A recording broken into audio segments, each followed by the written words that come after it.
If doctors couldn't handle anything, and here this little priest had come out of the woodwork and handled my lead poisoning like he did and some other health issues, and I went back to the doctors to tell them there was no interest.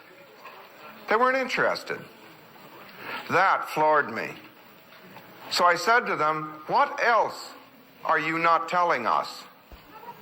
And that meant I had to go back into history and find out where they'd made a mess of it. And as the further I got back in history through the 1800s, I began to realize that, look, you know, you compare a hospital today with all their fancy white uniforms and all their multi-millions of dollars of equipment, and what did they know back then? What were they doing? Guessing?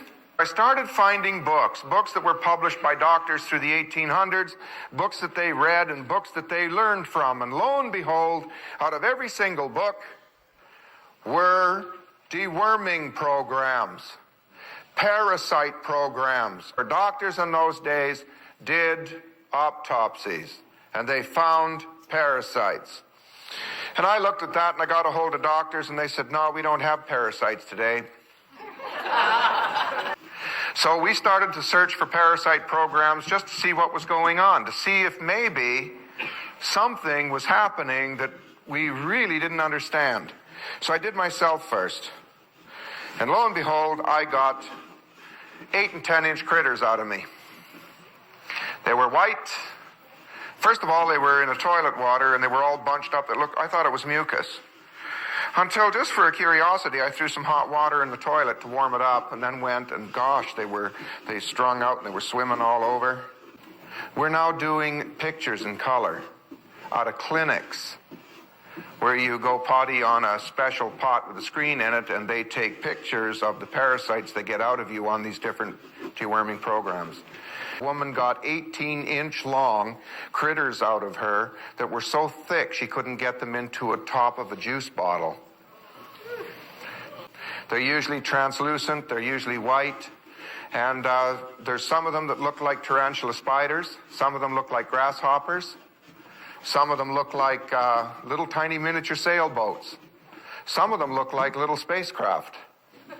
There, this is really strange stuff. I have never yet dewormed anyone where they didn't tell me, hey, I feel 25% better. By the time you got halitosis, you're loaded, because that's worm urine and worm droppings that you're breathing out. So it's no wonder your breath's bad. When they pee, that's called ammonia.